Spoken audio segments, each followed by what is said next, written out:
Hey everyone, welcome back to my channel. This is another speed build for my project Evergreen Harbour, and what you are currently witnessing in your screens is me trying to build a cafe slash bakery in the area of Conifer Station. So we haven't been here before. This is the first time that I'm doing any builds for this particular area of Evergreen Harbour, because before we were in Port Promise and Grimm's Quarry, and I know for right now I need to get into Conifer Station and start building some lots over there. So this is the Canal Corner Cafe, but it is actually a cafe slash bakery. Now, before I even started building this, I had a completely different idea in mind, and it was still a cafe and a bakery, but in my head I actually thought it belonged to a sim who has been living in Evergreen Harbour and in Conifer Station for a long time. Possibly something that has been passed down from generation to generation. So originally I wanted to exhibit how possibly this cafe and bakery has not been touched by how modern Evergreen Harbour is becoming. So that's what I really wanted to, what I originally wanted to show for this particular build, how it's kind of old looking, and possibly whoever, or like the owners of this particular cafe or bakery, yes, they probably refurbished some of the interiors, but they didn't really want to change what or how the cafe or bakery looked like from years ago.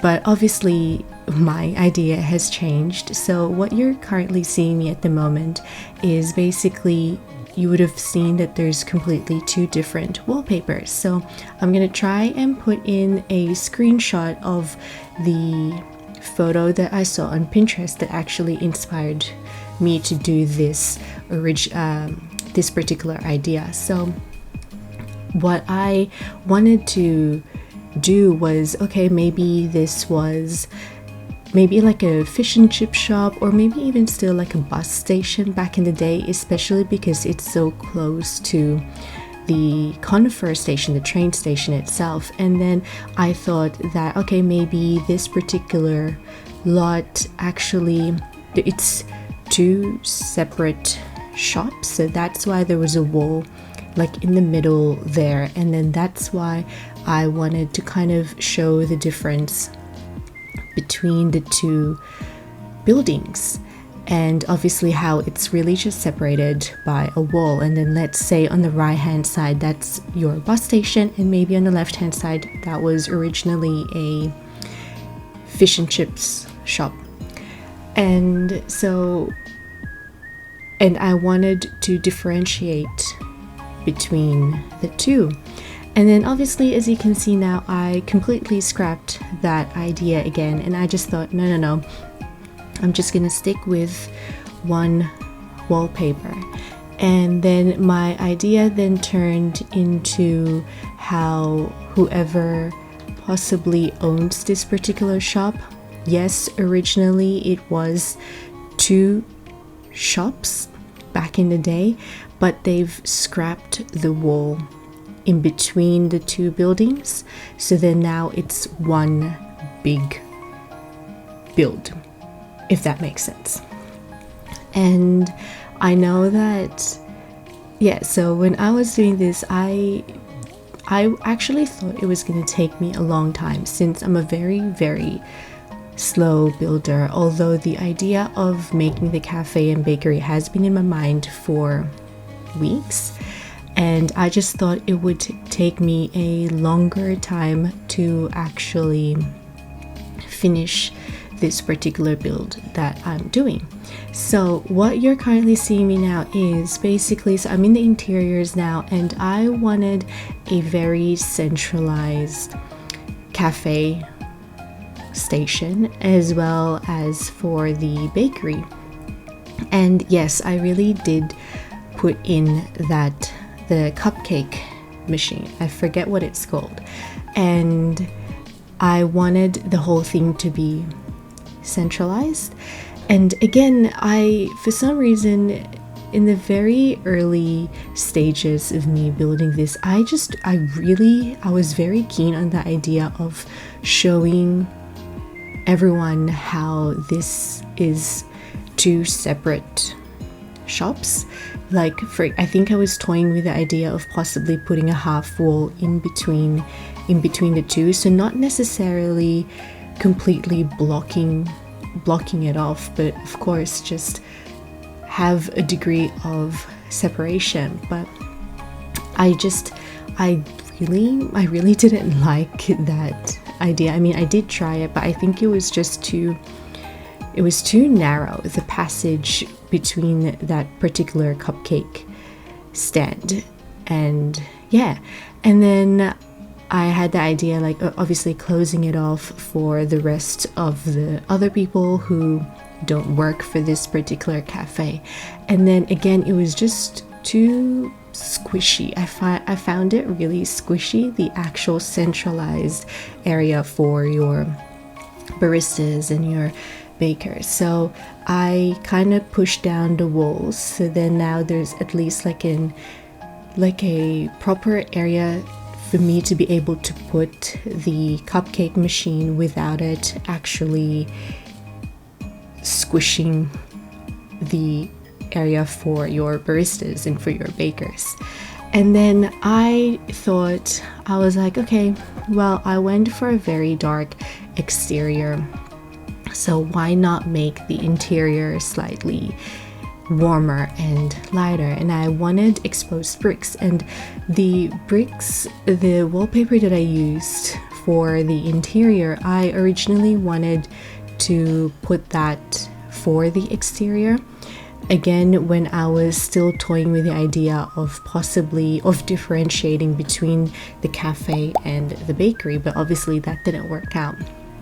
So I ended up just using it inside, and I just thought it looked really nice. Like, as soon as you walk into the cafe, or well, for me anyway, it just feels very warm and slightly homey as well, and how I feel like you could smell the coffee beans and you could hear the cupcake machine just kind of making its pastries and whatever, and pastries and donuts, and obviously your cupcakes, your muffins.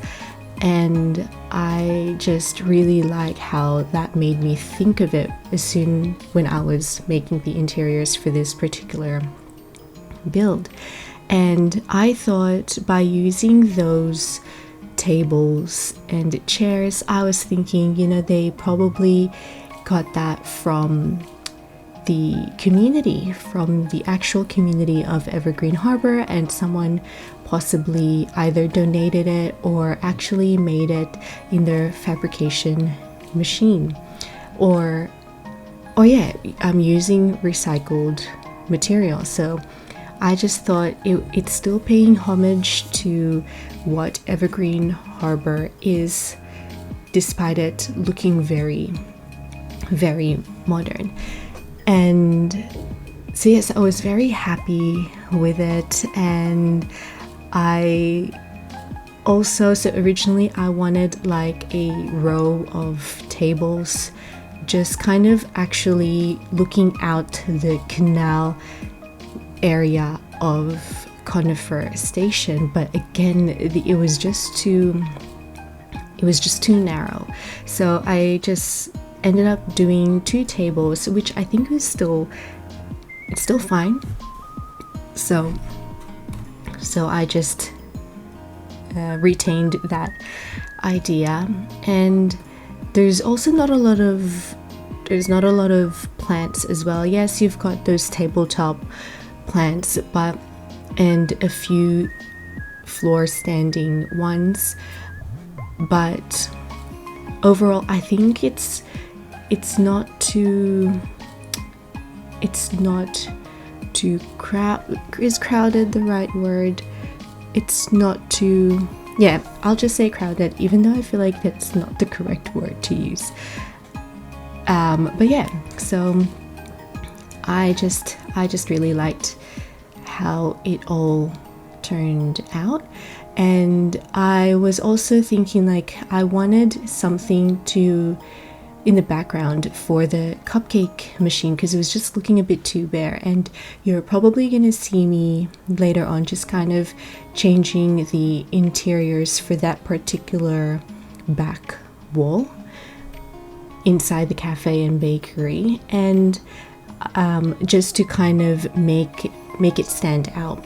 But it just wasn't working for me. And then I remembered that we had those planned looking wall feature, so I just ended up using that just to kind of make it stand out. So you're seeing me, yeah, that one. So just to make the back wall stand out a little bit from the rest of the cafe, and just to give it a bit of color as well, because it's very black and white and brown. So I thought that's a nice kind of change. And then I actually also liked this idea as well. So I was thinking, okay, what can I put in the walls just to kind of somehow show that yes, it is a cafe, it is a bakery. So I just ended up putting shelves and putting the mugs and the plates as well. And then I went to the debug catalog and got myself out the coffee bean looking thing. So I actually ended up putting that in, and I did use those. I'm pretty sure they're supposed to be like containers for tea, but I just thought that, well, I did actually give them like a tea making station as well, so yeah, that could still work out. And then you're gonna see me now, like the coffee bean, maybe the grinds or the coffee beans themselves, I think that's what they're called. So I'm gonna put that on the shelves soon. And then I just ended up putting like some boxes of flour or whatever near the cupcake machine, just to show just a bit of decoration. So I really like that. And then, so you see me, that's the tea making station. And I actually did play test this. So I ended up using Tamara, who is one of the Sims that I created for Evergreen Harbour, and I actually got her to create some pastries. So this lot is play tested and it's working. There is also no CC. And yeah, so I ended up deciding to create like a glass stained roof. I just thought it would be a nice touch, and it's centralized as well, so I just thought it would look really nice, and I think it did. So I left that as well. And of course I actually so I didn't forget to put in the signs as well. So I just like how there's one entrance you can go in, and that's basically where your coffee station is situated as soon as you walk in. And then the other entrance is of course your bakery station. So there are signs that would say this is the cafe, this is the bakery part of it. And I'm pretty sure this is now me just decorating the exterior. Now because I actually really like the idea of this originally a bus station back in the day, and I just thought it was very fitting because it's so close to the train station, to the Conifer train station. So what you're gonna see me after I decorate the entrances, you're gonna see me actually put like a bus stop and just a bench. So I think it still acts as a bus station, but no, not a bus station, as a bus stop. And maybe that's why this particular cafe and bakery is also very popular, because It's just there. It's literally right next to the bus stop. So maybe Sims would go here first to eat or to get a cup of coffee while they wait for the bus, or while they go to the train station. So that's just me. I couldn't find any other buses that I could use besides the school bus. I think there was a double-decker bus, but I don't think it really fits this particular world, so I've got that instead. And yeah, I just really liked that idea. And I think that's it. I think I'm nearing the end, and as always, there will be screenshots towards the end of this video, so please don't forget to check them out. And I really hope that you've enjoyed this speed build, and if you haven't already, please don't forget to like, comment, and subscribe, and I will see you all into the next one. Bye!